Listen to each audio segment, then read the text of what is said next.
بسم الله الرحمن الرحيم إنا نحن نزلنا الذكر وإنا له لحافظون وقال النبي الصادق المصدوق صلى الله عليه وسلم تركت فيكم أمرين لن تضلوا ما تمسكتم بهما كتاب الله وسنة رسوله أو كما قال عليه الصلاة والسلام صدق الله مولانا العظيم وصدق رسوله النبي الأمي الكريم ونحن على ذلك من الشاهدين والشاكرين কুরশিকোড়া দারুল উলুম কওমি মাদ্রাসার দস্তারবন্দি উপলক্ষে আয়োজিত 16তম বার্ষিক ইসলামী মহাসম্মেলনের মাননীয় সভাপতি, উপস্থিত হযরতে উলামা ইকরাম, সম্মানিত মুরব্বিবৃন্দ, দিন দরদি ভাইয়েরা, আমার ছাত্র যুবক বাবারা, ছোট্ট ছোট্ট কচি কাচারা, পর্দার অন্তরালের মা ও বোনেরা, আগে তিতা পরে মিঠা ভালো লাগে, কিন্তু আগে মিষ্টি খাওয়ার পরে পরে যদি তিতে আইসে যায় একটু কষ্টই হয়। আমার আগে যিনি বয়ান করতেছিলেন, মাশাআল্লাহ কি চমৎকার কণ্ঠ, আমারও মন টানতেছিল তার এক এক টানে, তো আপনাদেরও মন এরকম টানতেছিল। আল্লাহ পাক রব্বুল আলামিন, কণ্ঠ আল্লাহরও পছন্দ। হযরত আবু মুসা আশআরী রাদিয়াল্লাহু তাআলা আনহুকে নবীজি বললেন, লাকাদ উতিতা মিসবারা মিন মাজামিরি আলি দাউদ, যে দাউদ আলাইহিস সালামের যে রিদম, যে সুর, এর কিছু অংশ আল্লাহ তোমারও দান করছেন। আচ্ছা, কোরআনে কারীম যদি কেউ সুন্দর করে পড়ে, সেই পড়াটা কতটা আল্লাহর কাছে আকর্ষণীয় হয় যে নবীজি একদিন বলতেছেন, বুখারী শরীফের হাদিস শুনাইতেছি, ইয়া উবাই, এ উবাই, ইন্নাল্লাহ আমারানি, আল্লাহ পাক আমাকে হুকুম করেছেন, আন আকরা আলাইক, আমি যেন তোমারে কোরআন শরীফ পড়ে শুনি। সুবহানাল্লাহ। উবাই ইবনে কাব বলেন কি, আল্লাহ আমার নাম নিছেন। এটা এমন জিনিস যে কোরআন যদি কেউ সুন্দর করে পড়ে তো আল্লাহ তার নাম উচ্চারণ করে। আচ্ছা, তো সুতরাং এতক্ষণ চমৎকার কণ্ঠে আপনারা তেলাওয়াতও শুনতেছিলেন, বয়ানও শুনতেছিলেন। আমি তো ভাঙ্গা ভাঙ্গা কথা বলি, যারা আমার চেনেন জানেন। তো আমি সেই ভাঙ্গা ভাঙ্গা কথা শুরু করলে মনোযোগ দিয়ে শুনবেন তো আপনারা ইনশাআল্লাহ। যদি শোনেন তাহলে দয়া করে একটা কাজ করতে হবে, ওই ফাঁকগুলো বন্ধ করতে হবে। ফাঁকটাক রাখেন না, গায়ে গায়ে মিশে একটু সুন্দর করে বসে যান। আমি, আপনারা মানে রাগ করেন আর খুশি হন, যতক্ষণ পর্যন্ত ক্ষেত প্রস্তুত না হয় আমি বীজ বুনেই না, এবং এটাই নিয়ম।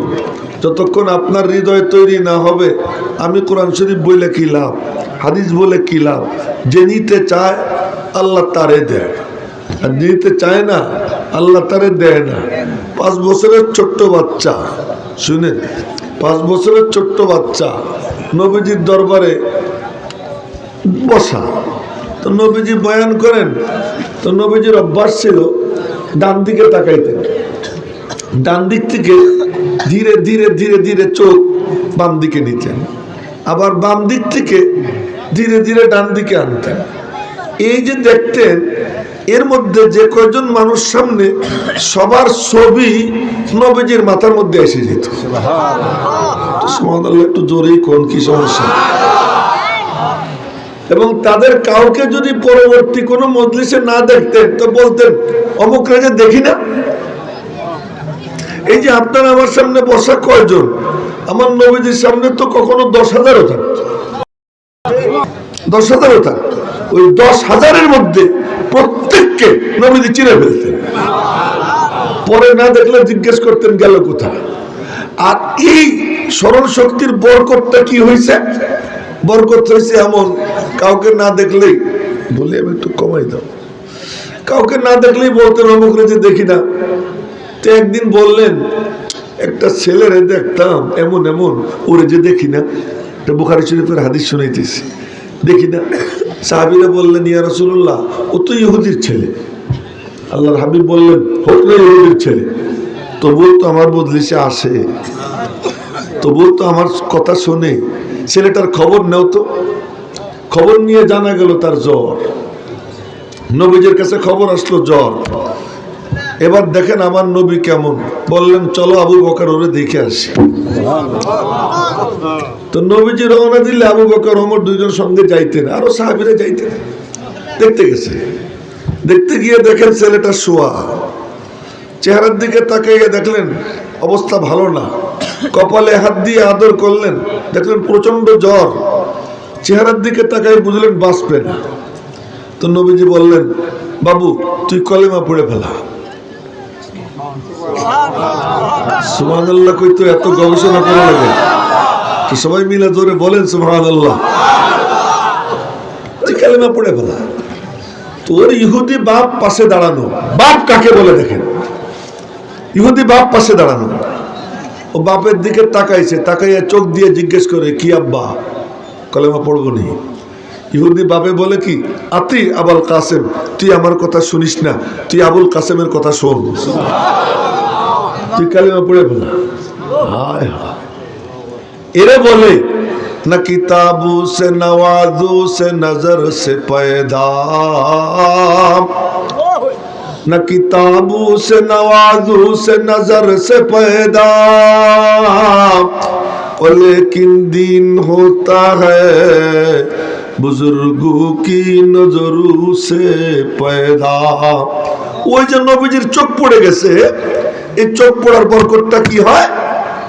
ইহুদি পিতা তার সন্তানকে বলে, তুই আমার কথা শুনিস না, নবীজির কথা শোন। সবাই কিন্তু কয় নেই সুবহানাল্লাহ, কারো কারো ঠোঁট বলবো। জানেন সুবহানাল্লাহ কত দামি? ওই যে একজন নিচের দিকে চাই রয়েছে, কি মোবাইল দেখো না, আমি যারে বলছি সে বুঝছে। আর নিচের দিকে দেখবা না, চোখ এখানে রাখবা না। তিনটে জিনিস আল্লাহ আমাদেরকে দিয়েছেন, আর তো কিচ্ছু দেন নাই। নাহলে বাচ্চা কাচ্চা ছোটবেলায় এই যে যুবক বসে রয়েছে, এই যে বুড়া, কেউ বেশ কম নেই। চোখে দিকে দে, তোর জন্য একই হুকুম, আর একটু পিছনে পড়ে না।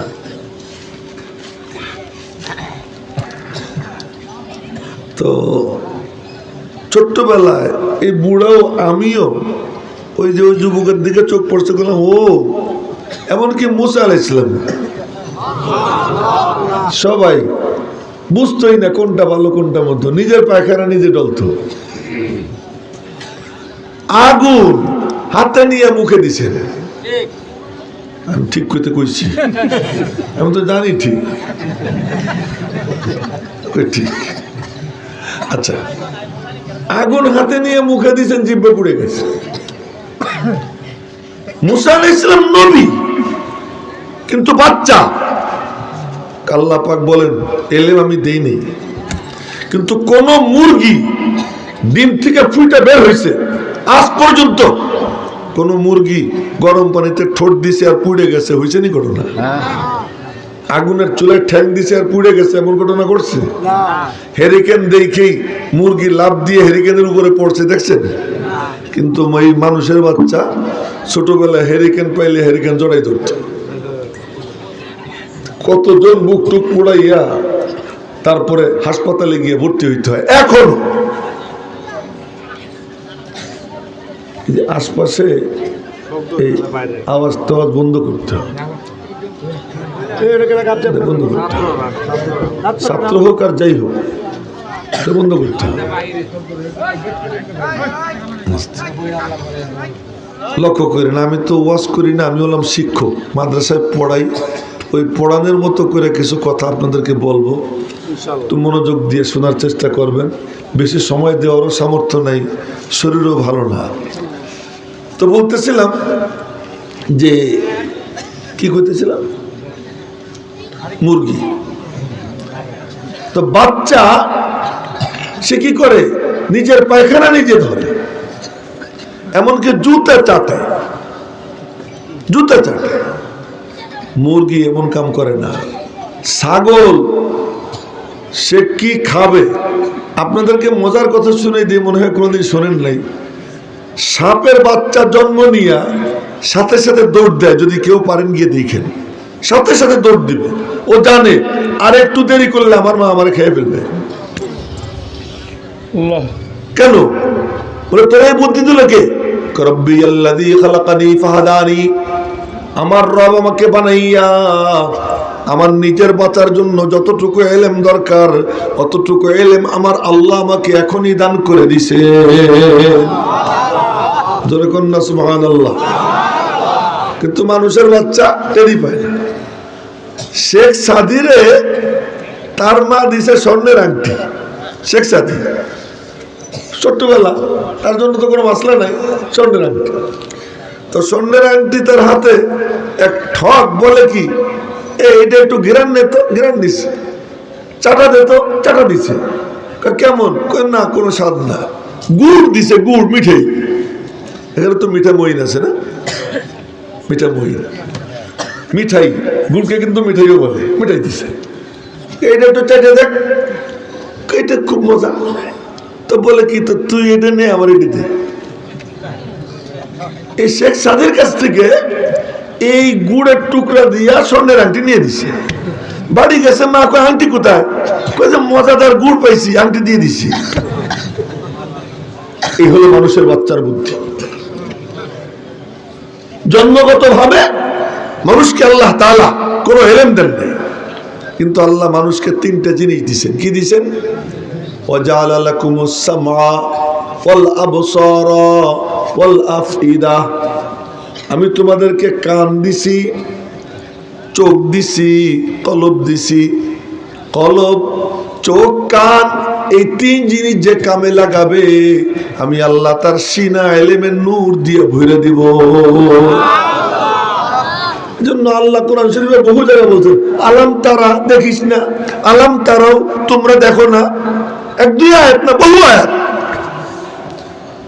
দেখিস না? তোরা দেখার জন্য দিছি। আসমানের দিকে তাকা, জমিনের দিকে তাকা, সমুদ্রের দিকে তাকা, ঠাটার দিকে তাকা, পাখির দিকে তাকা, চোখ দে, কান দিয়ে শোন। আল্লাহ পাক বারবার ধমকাইছেন, দেখিস না? তোর এলেম আহরণের জন্য এই তিনটা জিনিস দিছি। এই জন্য বুজুর্গরা বলেন এলেম ঢোকার রাস্তা তিনটা। ওইটা তার আগে একটা কথা বলে দিই, আমল হলো বডি। বলেন আমল কি? চলার রাস্তার নাম হলো সুন্নত। চলার যে রাস্তা, এর রাস্তার নাম হলো কি? সুন্নত। কিন্তু বডি আছে, রাস্তা আছে, চলতে পারে না যদি শক্তি না থাকে। ওই শক্তি নাই, বড় দেহ, রাস্তা আছে, ঘোড়ার ডিম পড়ে থাকে। রাস্তাও আছে, বডিও আছে, চলতে পারে না। কেন? শক্তি লাগে। সে শক্তির নাম হলো ইখলাস। শক্তির নাম কি? শক্তি আছে কিন্তু আলো নাই। আলো নাই, চলতে পারবে? ওই আলোর নাম হলো এলেম। আলোর নাম হলো কি? এই দ্বীনি মজলিসে আসা কেন? আপনার মধ্যে নামাজ আছে, আপনার মধ্যে রোজা আছে, আপনার হজ আছে, আপনার যাকাত আছে, আপনার সব আছে, কিন্তু আপনার কাছে ওই চলার যে নূর, এই নূর নাই। ওই নূর নেওয়ার জন্য এই দ্বীনি মজলিস, এই দ্বীনি মজলিসে আইসা যে সিনার মুখ খুলে দেয়, দুই চোখ এই চেয়ারের দিকে লাগাইয়া রাখে, কানটা লাগাইয়া মনোযোগ দিয়ে শোনে, আল্লাহ পাক তার সিনা হেদায়েতের নূর দান করে দেয়। কষ্ট লাগতেছে না? কষ্ট লাগতেছে? চলে যাবেন? হ্যাঁ, আচ্ছা। সভাপতি সব চলে গেলে আমারও তো একটু কষ্ট লাগবে, তাই না? আচ্ছা, যাই হোক, এইদিকে যারা দাঁড়াই রয়েছে বাবার একটু বসে গেলে তো সুন্দর হয়েছে না? আবার রাগ করে চলে যাও, এটা তো ঠিক না। হ্যাঁ, বসলে ভালো হয়, বিশৃঙ্খলা দেখতে খারাপ লাগে। তো বলতেছিলাম যে তিন জিনিস লাগাইয়া শুনলে আল্লাহ তার সিনায় কি দেয়? হেদায়েতের নূর দেয়। তো আমরা তিন জিনিস লাগাই শুনবো তো ইনশাআল্লাহ। তো বলছিলাম যে ওই বাচ্চা, ইহুদির বাচ্চা, সেই ইহুদির বাচ্চারা দেখতে গেছে, তার গুণ কি ছিল? নবীজির দিকে চাইয়া থাকতো, চোখে দিকে দিকে নাড়াইতো না। ওই এক গুণের বরকতে আল্লাহ জাল্লা জালালুহু আম্মা নাওয়ালুহু কি করছেন, নবীজিরে তার কাছে নিয়ে গেছেন। এবং ইন্তেকালের আগে, আমি সহিহ বুখারী শরীফের হাদিস শুনাইতেছি, ইন্তেকালের আগে নবীজি বললেন, বাবু তুই কালেমাটা পড়ে ফেলা। ওর বাপরে জিজ্ঞেস করে, কিরে আব্বা পড়বো নি? বাপে বললে, আমার কথা শুনিস না, তুই নবীজির কথা শোন। আর বলার সাথে সাথে ও কালিমা পড়ছে, আশহাদু আল্লা ইলাহা ইল্লাল্লাহ। ওর দুই চোখ নবীজির চোখে, নবীজির দুই চোখ ওর চোখের দিকে, 4 চোখের মিলন হয়, কালিমা পড়ে। আর ওই কালিমা পড়াও শেষ, ওরও জান কবজ হয়ে গেল সাথে সাথে, শেষ মুহূর্তে কালিমা পড়ছে, ইন্তেকাল হয়ে গেছে। নবীজি বললেন, ওরে তোমরা গোসল দাও, খবরদার ওই বুড়া ইহুদি যেন আমার বাবুর গায়ে হাত না দেয়। এখন আর এই ছেলে ওই বুড়ার ছেলে না, ও এখন আমার রুহানি সন্তান, ওর জানাজা আমি পড়বো, ওর জানাজা আমি পড়বো। কি দিয়া হইছে, ওই নবীজির সোহবতে গেছে, দুই চোখ ওই দিকে লাগাইয়া রাখছে, মনোযোগ দিয়ে শুনছে, আল্লাহ পাক তার বরকতে দিয়ে দিচ্ছেন। এজন্য আমি বলি, আমরা আসলে ওয়াজ করে আপনাদেরকে দিবার পারবো না। আপনারা যে নিবার চাবেন আল্লাহ তারে দিবে। কে নিবেন ফয়সালা যার যারটা শেষে করেন, যে নিবার চাবে আল্লাহ তারে দিবে। মুসা আলাইহিস সালামের সামনে ৮০,০০০ জাদুঘর আসছে। কত হাজার? কিন্তু জীবনে তো আর মুসা আলাইহিস সালামকে দেখে নাই, আজই প্রথম দেখছে, এর আগে আর দেখে নাই। ফিরআউন দেখতে দেয় নাই। এই যেমন আমাদের ক্ষমতাসীনরা, তারা কোনো সময় হুজুরদের কাছে কাউরে যাবার দেয় না, দূরে রাখে। মুশকিল। আল্লাহ, আমার তো বয়ান করার কথা ছিল ৯টায়, দেরি করে আইসি, দিকে মনে হয় সবাই খেপে গেছে না? তাই তো দেখতেছি এই যে আশপাশে মানুষ কথা কয়, চিল্লা চিল্লি করে।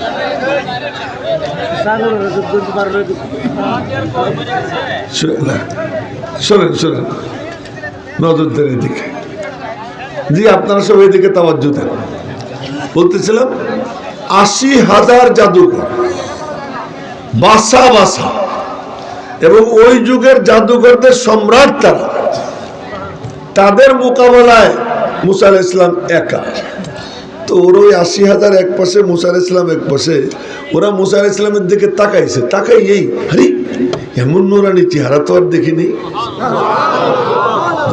সুবহানাল্লাহ, এমন নুরানি, আমাকে ওইটা তো ফেউসের মতো দেখা যায়, মনে মনে কয়। আমাদের যে ফিরাউন, ওটার তো একটা কুত্তের মতো দেখা যায়, শুয়োরের মতো দেখা যায়। দেখবেন যার সিনার মধ্যে কালিমা আছে, আল্লাহ আছে, নূর আছে, ও দাড়ি আছে, তারপরেও তার চেহারার মধ্যে কেমন একটা গ্লেজ। আর হিন্দু যার সিনার মধ্যে তাওহীদ নাই, এই দাড়ি, এই মোষ, সাধু, কিন্তু চেহারা দেখলে মনে হয় যেন চেহারার মধ্যে আমাবস্যা লেগে রয়েছে,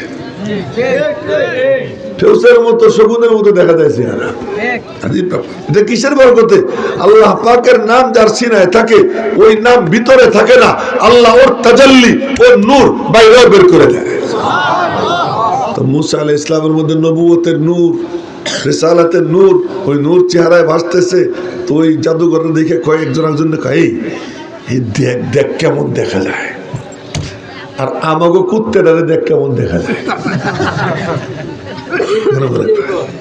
আমাদের কুত্তেটারে কেমন দেখা যায়, এরা কেমন দেখা যায়।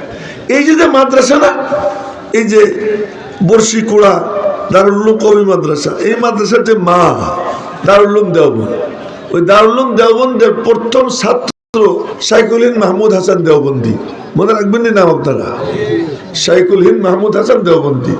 ওনার বড় বড় 4 জন ছাত্র, তার মধ্যে একজনের নাম হাকিমুল উম্মাত আশরাফ আলী থানভী, আর একজনের নাম মৌলানা শাইখুল ইসলাম হুসাইন আহমদ মাদানী, আর একজনের নাম হযরত মাওলানা শাহ মোহাম্মদ ইলিয়াস, আর একজনের নাম মুহাদ্দিসুল আসর আল্লামা আনোয়ার শাহ কাশ্মীরি। আল্লামা আনোয়ার শাহ কাশ্মীরি উনি রেল স্টেশনে দাঁড়াই রয়েছেন। তখন তার এই বাত্তি বুত্তি ছিল না, দাঁড়াই রয়েছেন, ট্রেন আসবে, ট্রেনে উঠবেন। এক হিন্দু কর্মচারী হ্যারি কেন সে করে কতক্ষণ চেহারা দেখা, क्योंकि मौलवी जी मुझे कलिमा पढ़ा दो। জোরে কন্যা সুবহানাল্লাহ। মৌলভীজি মুঝে কালিমা পড়া, তো উনি কালিমা পড়াই দিছেন। মুসলমান হওয়ার পরে এখন অন্য বন্ধুরা বলে কি করলি, মুসলমান হয়ে গেলাম। কেন? मुझे उनके चेहरे में इतना नूर नजर आया, इतना नूर नजर आया, इतना नूर नजर आया, मुझे यकीन हो गया उनका रब सच्चा है, उनका दीन सच्चा है, इसलिए मैं मुसलमान हो गया। मर्द हक्कानी के पेशानी का नूर कब छुपा रखता है पेशे जी शुरूर। আরো একটা মজার কিস্সা মনে পড়ে গেল যে আলেমদেরকে দেখলে কেমন হয়। এক হুজুরের সঙ্গে দেখা হয়েছে পুলিশের। এখন তো পুলিশ মাশাআল্লাহ তালাশ করে পাওয়া মুশকিল, এখন তালাশ করে পাওয়া কি মুশকিল। নিজের আওয়াজ করেন না, নিজের আওয়াজ করে কথা করেন। এই যে দেখবেন এই যে মোবাইল আছে না, এই মোবাইলে এমনি ওয়াজ শুনতেছি, আল্লাহ না করুক কেউ যদি গান শুনে যাই শোনে, ফোন আসলে কিন্তু সব বন্ধ হয়ে যায়, আর কিচ্ছু চলে না। কি কারণ? এর কামই ফোন। দ্বীনি মজলিস এর মেজাজ হলো নীরব নিস্তব্ধ থাকা, অন্য কোনো আওয়াজ আসলে ওয়াজ বন্ধ হয়ে যায়। আমি পারি না, অন্যরা পারলে পারতে পারে, আমি পারি না, আমার ওয়াজ বন্ধ হয়ে যায়। তো বলতেছিলাম এক মৌলানার সঙ্গে পুলিশের দেখা হয়েছে। তো পুলিশ কথাবার্তা কইতে কইতে হিন্দু পুলিশ মুসলমান হয়ে গেছে। এই ঘটনা আছে এক কিতাব, সেই কিতাবের নাম ওলামায়ে হিন্দ কা শানদার মাঝি, উর্দুতে এক কিতাব আছে। ওই কিতাবের মধ্যে আমি নিজে পড়ছি, সেখান থেকে শুনেছি। তো গল্প সল্প হইতে হইতে ওই পুলিশ ওই মৌলানার চেহারার দিকে তাকাই, হুজুর আমার কলেমা পড়াই দেন। কলেমা পড়ে মুসলমান হয়ে গেছে। আর হুজুরের নামে কেস হয়েছে কি, উনি ফুসলেইয়া এই হিন্দুরে মুসলমান বানাইছে। এই বরাবর একজনের মাথা নিচের দিকে, ঠিক এই বরাবর, তার মাথাটা একটু সোজা করে দেন। তো কেউ মাথা নিচের দিকে রাখেন না, চোখটা এই দিকে রাখেন। হ্যাঁ, ওই যে এখনো চোখ মাথা উঠেছে, আলহামদুলিল্লাহ। মাথা নিচের দিকে থাকবে না, চোখটা এই দিকে।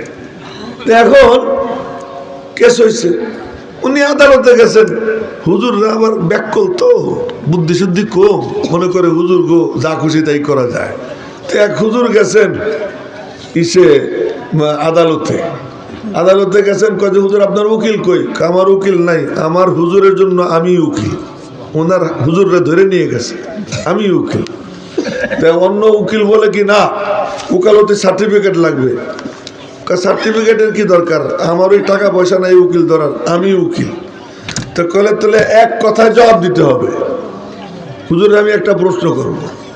তো হুজুর কইছে কি সব জিনিসে এক কথায় জবাব দেওয়া যায় না। তাহলে ঠিক আছে, যদি এক কথায় জবাব দেওয়া যায় তা আমি উকিল সাহেবের একটা প্রশ্ন করব, উনি এক কথায় জবাব দিবে। উনি যদি এক কথায় জবাব দেওয়ার পরে তাহলে আমি দিব। ঠিক আছে করেন। উকিল কাজে আপনার বাপ আগে জুতে চুরি করতো, এখনো করে কি না? আপনার আব্বা আগে মসজিদে জুতো চুরি করতো, এখন করে কি না? এখনো কি অবস্থা আছে? যদি করে নাই তাহলে বোঝা গেল আগে করতো। যদি করে এখনো, যদি বলে এখনো করে, তাহলে কি তখন ওই উকিল কান্দে দিয়ে কয় মাপ চাই। হুজুরকে ব্যাককল মনে করতাম, আসলে হুজুররা ব্যাককল না। ইলমে কোরআন যাদের চিনে যায় তারা কি হয় না, ব্যাককল হয় না। তো যে কথা কইতেছিলাম, তো এবার ওই হুজুরের আদালতে কেস হয়েছে। তো কেসের পরে বিচারপতি বলতেছে, হুজুর কি আপনার বিরুদ্ধে অভিযোগ, আপনি এই পুলিশকে ফুসলিয়া মুসলমান বানাইছেন। যেখানে নবীজি পারলেন না আবু তালেবরে কলেমা পড়াইতে, আবু জেহেলে কলেমা পড়াইতে, উমাইয়া উতবা সাইবারে পারলেন না কলেমা পড়াইতে, আমি কেমনে ওরে পড়াবো? ওরে ওরা আল্লাহ হেদায়েত দিছে, আমি তার কি করবো? তখন বিচারপতি কয়েকে না আপনি করছেন। যখন এই কথা কইছে তো হুজুর মনে করে হুজুর বুঝি উড়ে চলে যাবে, এই জন্য হুজুরের চারদিক থেকে ঘিরে ধরে। হুজুর গেলে কি করে, পুলিশ চারদিক থেকে কি করে, ঘিরে ধরে। মুশকিল।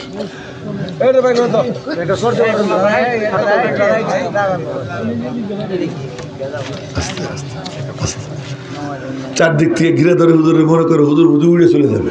আরে ব্যাকল, হুজুর কি পলাই থাকার মানুষ? এখানে হাত কড়া লাগায়, মাজার মধ্যে বেড়ি লাগায়, পায়ের মধ্যে বেড়ি লাগায়। লজ্জা শরম করে না তোদের? তোরা কালিমা পড়তে পারতি না যদি হুজুররা না থাকতো? তোর মারে চিনতি না যদি হুজুর না হইতো? তোর বাপরে চিনতি না যদি হুজুর না হইতো? তুই তো মুসলমানই হইতি না। তোর মধ্যে আর কুত্তের মধ্যে কোনো পার্থক্য থাকতো না, তোর মধ্যে আর শুয়ারের মধ্যে কোনো পার্থক্য থাকতো না। নবীর আদব করা যেমন উম্মতের জন্য ওয়াজিব, ওরকম ভাবে আলেমদেরকে আদব করা এই মুসলমানদের জন্য ওরকম ওয়াজিব। কিন্তু এই আচরণ করে আলেমদের সাথে। তো বলতেছিলাম যে ওই হুজুরের চারদিক থেকে ঘিরে দাঁড়ায় রয়েছে পুলিশ। এখন হুজুরের বিচারপতি বলে কি, আপনি ফাঁসলে মুসলমান বানাইছেন, উনি করছেন কি আমার দিকে দেখেন। ওই পুলিশ যে কজন দাঁড়াই ছিল ঘিরে, ওরেও কি আমি কলেমা পড়েছি? যার দিকে আঙুল দেয় ওই কলেমা পড়ে। এই করতে করতে পুলিশ যখন ঘিরে দাঁড়িয়ে রয়েছে সবার দিকে আঙ্গুল দিয়ে বলে ওরেও কি পড়াইছি, ওরেও কি পড়াইছি। যার দিকে আঙ্গুল দেয় ওই কলেমা পড়ে। বিচারপতি দিছে দৌড়, দৌড় দিয়ে খাস কামড়ায় পলে কয়ে এটা এখান থেকে সরাও, ও আমারও মুসলমান বানাই গেছে। মর্দে হক্কা নীকে পেশা নীকা নূর কব ছুপারা তাহে পেশে যিশুর। মুসা আলাইহিস সালামের সামনে ৮০,০০০ জাদুঘর, ওনার চেহারার দিকে তাকাইছে নবুয়তের নূর। আর ওই নূর দেখা একজন আরেকজনকে বলে, এই লোকটা তো বড় মুরব্বী রে, চেহারা বড় নূরানি, ওনার একটু ইজ্জত করার দরকার। দেখেন আদবে কি করে। যে আপনাদেরকে যে আমি বলি, শুধু আপনাদেরকে না, সব মাহফিলে বলি, যারা বসবেন আদব বলা হয়ে বসবেন। আদব মানে আত্তাহিয়াতুস সূরাতে বসে না। আদব মানে মাথা মুতা নাড়াইয়েন না, মোবাইল দেখেন না, এদিক ওদিক তাকাইয়েন না, এদিকে তাকা, দিলের দুয়ার খুলেন, কানটা লাগান, চোখ দুইটা লাগান, মনোযোগ সহকারে শোনেন, আদবওয়ালা হন। যে আদবওয়ালা হবে আল্লাহ পাক তার সিনায় হেদায়েতের নূর পৌঁছে দিবে। ওই ৮০,০০০ জাদুঘর তারা বলল কি খালি একটা কথা, ১৬ পারার ১৪ পৃষ্ঠার শেষ আয়াত, ১৬ পারার ১৪ পৃষ্ঠার শেষ আয়াত আপনারা খুলে পড়েন। ক্বালু ইয়া মূসা, তারা বলল ও মূসা, ইম্মা আন তুলকিয়া ওয়া ইম্মা আন নাকুনা আউওয়ালা মান আলকা। আপনি মুরব্বি, ফয়সালাটা দিয়ে দেন, জাদুর বাক্স আগে আপনি খুলবেন না আগে আমরা খুলবো? আপনি যা বলবেন তাই হবে। এতটুকু কথা কইছে, মালিকের ফয়সালা হয়ে যায়। আচ্ছা তোরা আমার নবীর আদব করলি, তোরা আমার নবীর ইজ্জত করলি, মালিকের ফয়সালা হয়ে যায়, তোদেরকে কোলে করে আমি আল্লাহ জান্নাতে পৌঁছে দেব। এই ৮০,০০০-এর ৮০,০০০-কে মুসা আলাইহিস সালাম বলেন, বাল আলকু, তোরাই আগে ফেলা, আমারটা পরে করব। তো ওরা করলো কি, ওদের রশি আর লাঠি, আমাদের গ্রাম বাংলা কয় নড়ি আর দড়ি, চিনছেন? নড়ি দড়ি, এই নড়ি দড়ি এই দুইটা ফেলেছে। আর এইগুলো এরকম সাপ হইয়া খাই খাই করতে করতে ছুটছে। ৮০,০০০-এর ৮০ দুগুনি ১৬০, একটা নড়ি একটা দড়ি, ১৬০টা সাপ।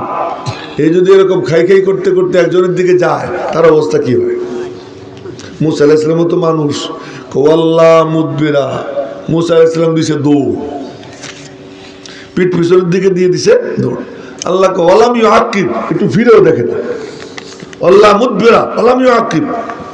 আল্লাহ রাখছে কিরে মুসা, আল্লাহ এই কেমনে দেখি, এই কেমনে দেখি। আল্লাহ পাক বললেন, ইয়া মুসা লা তাখাফ, এ মুসা ভয় পেও না। এই বড় বড় দাঁত, এই বড় বড় অস্ত্র, এই বড় বড় দল, এই আমেরিকার শক্তি, এই ইন্ডিয়ার শক্তি দেখে ভয় পাওয়ার দরকার নাই, ঘুরে দাঁড়াও। বুঝে আসে না কি বলতেছি? ঘুরে দাঁড়াও। আল্লাহ পাক বললেন, লা তাখাফ, ভয় পেও না, ইন্নী লা ইয়াখাফু লাদাইয়াল মুরসালুন। তুমি যখন ময়দানে নামছো মুসা, তুমি তো একা না, আমি আল্লাহ তো তোমার পাশে আছি। তো দ্বীনের দুশমনদের মোকাবেলায় নামতে কে কে রাজি আছে ইনশাআল্লাহ? আছে তো ইনশাআল্লাহ। আর যখন নামবো তখন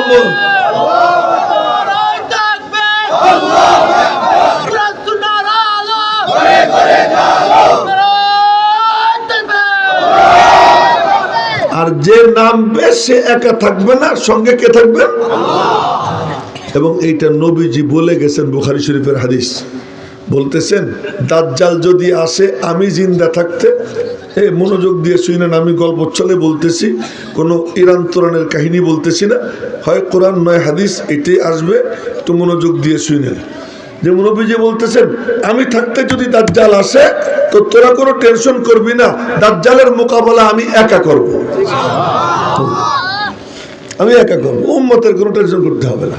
আর যদি আমি না থাকি আর এই টাইমে দাজ্জাল আসে, তাহলে প্রত্যেককে মোকাবেলা করতে হবে, প্রত্যেককে, স্কুলের ছাত্র, কলেজের ছাত্র, ভ্যান চালক, রিক্সা চালক, গৃহিণী, কৃষক, দিনমজুর, গার্মেন্টস শ্রমিক, যে যেখানেই থাকুক প্রত্যেককে দাঁড়াইতে হবে। ইয়া রাসূলুল্লাহ, আমার তো কোনো এলেম নাই।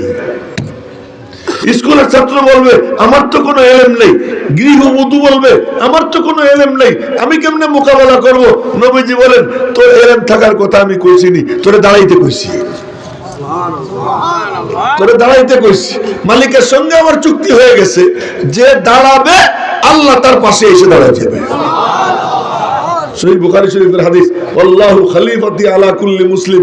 এজন্য দেখবেন, যদি কোনো আলেম লুকাই থাকে সে না দাঁড়ায়, যদি কোনো হাফেজ লুকাই থাকে সে না দাঁড়ায়, গ্রামের সাধারণ পাবলিক সে যদি কোনো নাস্তিকের বিরুদ্ধে দাঁড়ায় যায়, মুরতাদের বিরুদ্ধে দাঁড়ায় যায়, কোনো বাতিলের বিরুদ্ধে দাঁড়ায় যায়, ওই তার ডাকে সাড়া দিয়েই আল্লাহ তাআলা ওখানে আন্দোলন কায়েম করে দিয়া ওই কুত্তারে দাফন করার ব্যবস্থা আল্লাহ করে না। কেন? নবীজি বলে গেছেন, আল্লাহু খলিফাতি আলা কুল্লি মুসলিম। এখন একটা কিস্তা শোনেন, নানুপুরের এক খাদেম সাহেব আছে, এখনো বাইচে আছে। গত 20 তারিখও তার সঙ্গে আমার দেখা হয়েছে নরসিংদী রায়পুরায়। এ খুব খাইতে পারে, আর আমারে পাইলে আমার কাছ থেকে কিছু না কিছু উসুল করবে।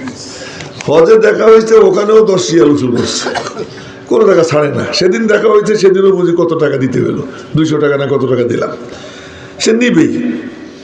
কয়েক বছর পরে গিয়ে দেখি তার দাঁত নাই। তা আমি বললাম যে এখন খাওয়া দাওয়া কেমনে চলে?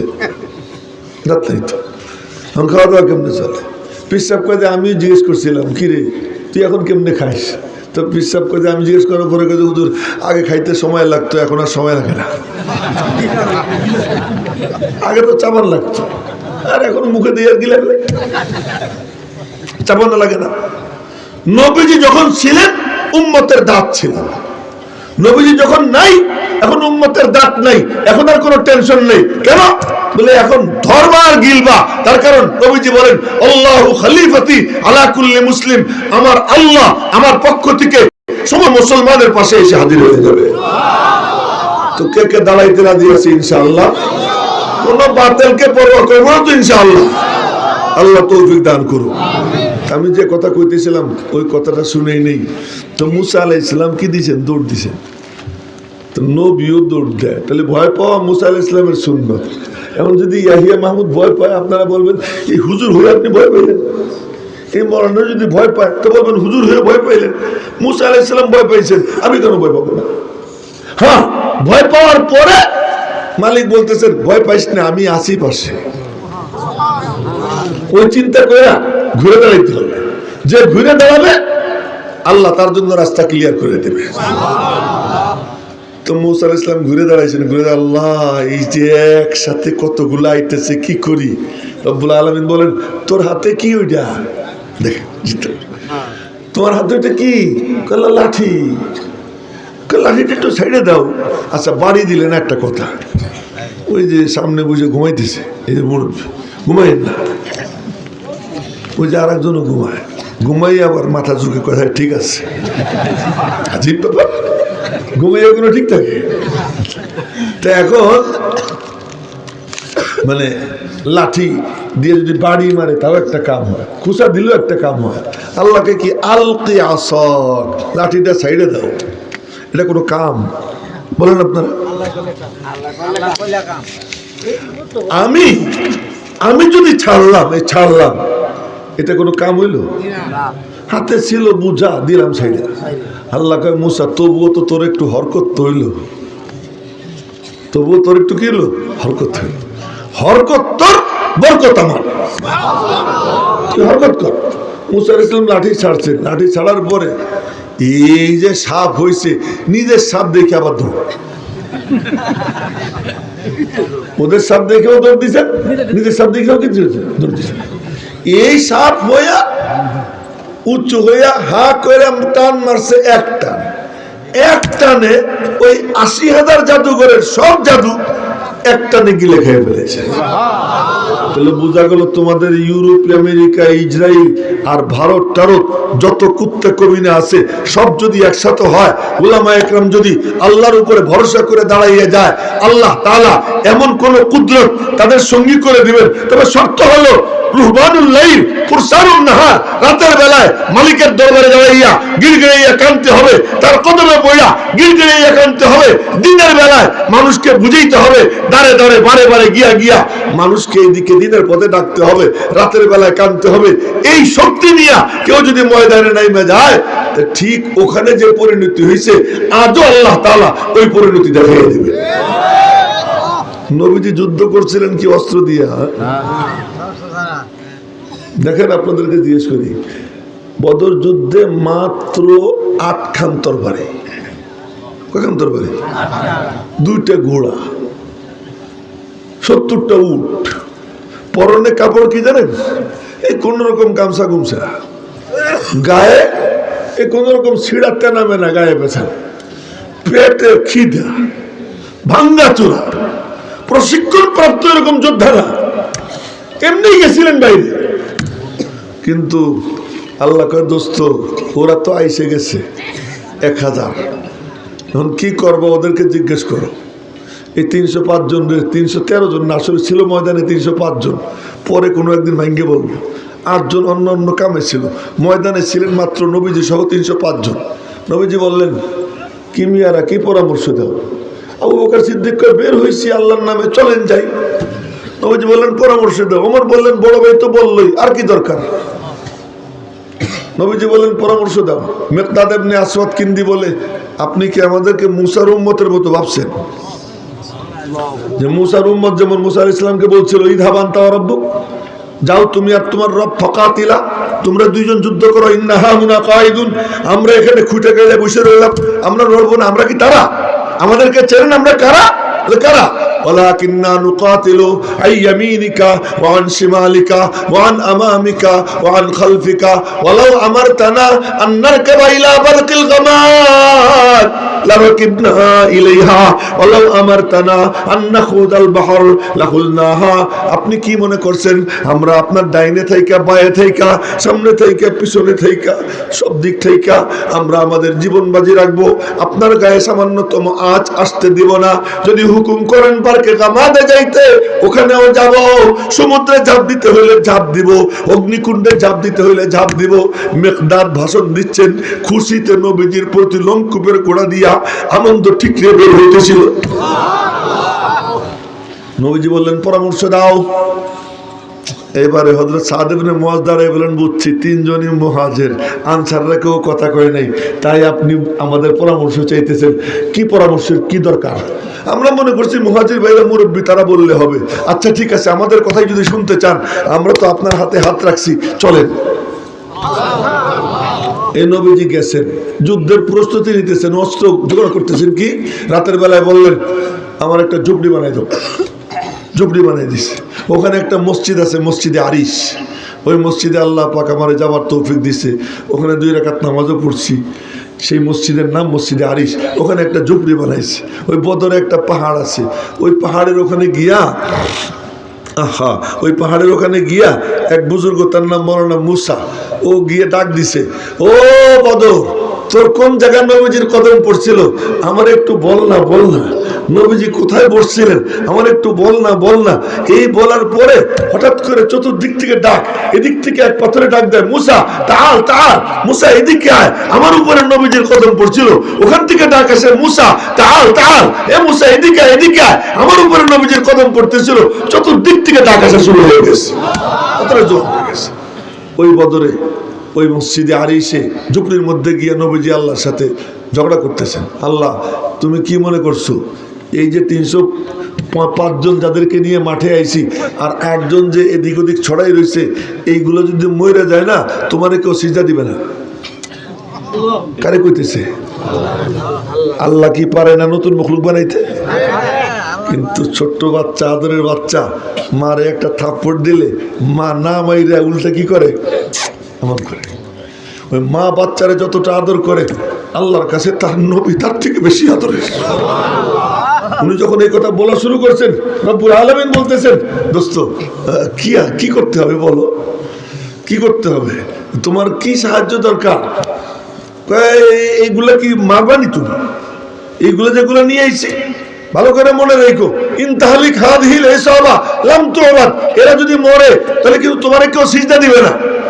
আল্লাহ পাক বললেন 1000 পাঠাই দিই, তোমার কাছে কম আসেনি।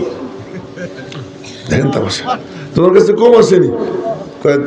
ঠিক আছে 3000, 3000, আচ্ছা এটা চলে, আর 5000 রিজার্ভ থাকবে। 5000 রিজার্ভ থাকবে। এদের লিডার জিব্রাইলের নেতৃত্বে 3000 ময়দানে নামে, অস্ত্রের ব্যবস্থা হয়ে যায়। এবার নবীজির সাহাবীরা কয়, ইয়া রাসূলুল্লাহ তরবারি তো নাই। কয় খেজুরের ডাল চোখে দেখিস না?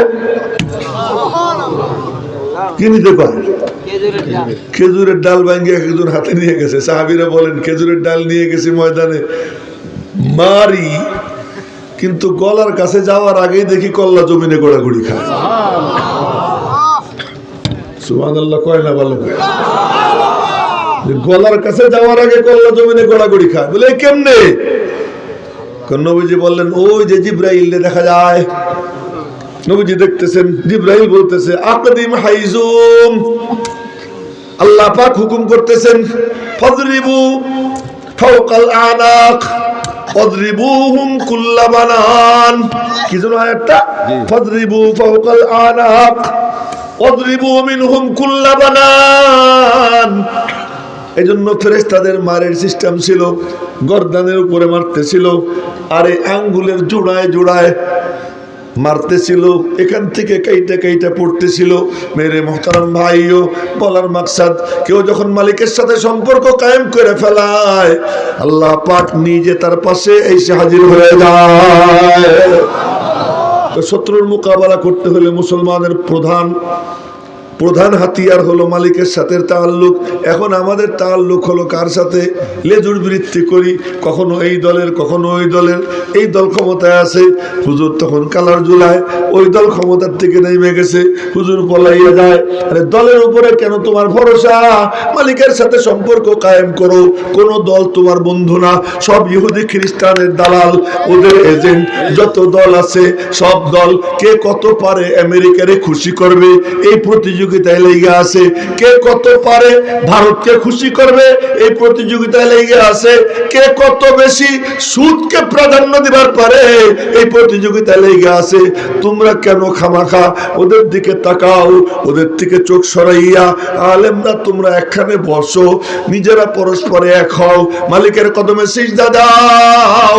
রব্বুল আলামিনকে বলো, রব্বুল আলামিন আমরা দুনিয়ার কোন শক্তির কাছে মাথা নত করব না, তোমার কদমে ঝুঁকলাম, তুমি আমাদেরকে গায়েবী ভাবে নুসরাত আর মদদ করে দাও। আল্লাহ যেন আলেমদেরকে এই কাজ করবার তৌফিক দান করে, সকলে বলি আমিন। তো বলতেছিলাম মুসা আলাইহিস সালাম ছাড়ছেন লাঠি ছাড়ছেন, আর এই লাঠি এই সাপ হয়ে টান মারছে এক টান। কয়টা? ওই আল্লাহ কি এখন বুড়ো হয়ে গেছে নি? হ্যাঁ, শক্তি আগের থেকে কমে গেছে নি? হ্যাঁ, সুবহানাল্লাহ। আলহামদুলিমান কাদ্দারা খায়রাও ওয়া খাবালা ওয়াশকুরু লিমান সাওয়ারা হুসনাও ওয়া জামালা ফরদুন সামাদুন আন সিফাতিল খালকি বারিয়ু রাব্বুন আযালিয়ুন খালাকাল খালকা কামালা। লম্বা কবিতা আছে আল্লাহর শানে। এমনি এক্সাম্পল হিসেবে 2-3টা বললাম। মামার মালিক লাম ইয়াজাল ওয়ালা ইয়াজালু হাইয়ান কাইয়ুমা, যেমন ছিলেন তেমন আছেন তেমন থাকবেন, যার শুরুও নেই শেষও নেই, লা ইবতিদা লাহু ওয়ালা ইনতিহা। আমার আল্লাহ মহাপরাক্রমশালী। তোমার কাম মালিকের সাথে সম্পর্ক গড়া। যে সম্পর্ক গড়ে সে কামিয়াব হয়ে যায়। তো মুসা আলাইহিস সালাম লাঠি ছাড়ছেন, সব গিলে খাইছে, এখন ওই সাপ দেখে আবার দৌড়। আল্লাহ 1,60,000 গিলে খাইছে, এই ঘোড়ার ডিম কেমনে ধরি? হারা দৌড় দিছেন। আল্লাহকে কি হয়েছে? আল্লাহ এই ডেরে কেমনে ধরি? তুই খালি গিয়া মাথায় একটু হাত শোয়া। ক্বালা খুযহা ওয়ালা তাখাফ। আমার পকেট থেকে কথা কইতেছি না, কোরআন শরীফের আয়াত। আল্লাহ বলতেছেন ক্বালা খুযহা ওয়ালা তাখাফ, ধরো তুমি ভয় পেও না। সানুঈদুহা সিরাতাহাল উলা, আমি এটাকে আবার 2.5 হাত লাঠি বানাইয়ে দেব। মুসা আলাইহিস সালাম কাঁপতে কাঁপতে ডরে ডরে সামনে সামনে খালি কোন রকম হাত কান লাগাইছেন। আমার দিকে দেখেন, এই খালি দেখেন 2.5 হাত লাঠি হয়ে গেছে। সুবহানাল্লাহ। আমি আসতে কইছি, এরাও আসতে সুবহানাল্লাহ। 2.5 হাত লাঠি হয়ে গেছে। এই মাঝখানের যে কাণ্ড কারবার, এ কি লাঠির কারবার না আল্লাহর কারবার? ওই আল্লাহ আজকে আছে না নাই? সে আল্লাহ আজও আছে।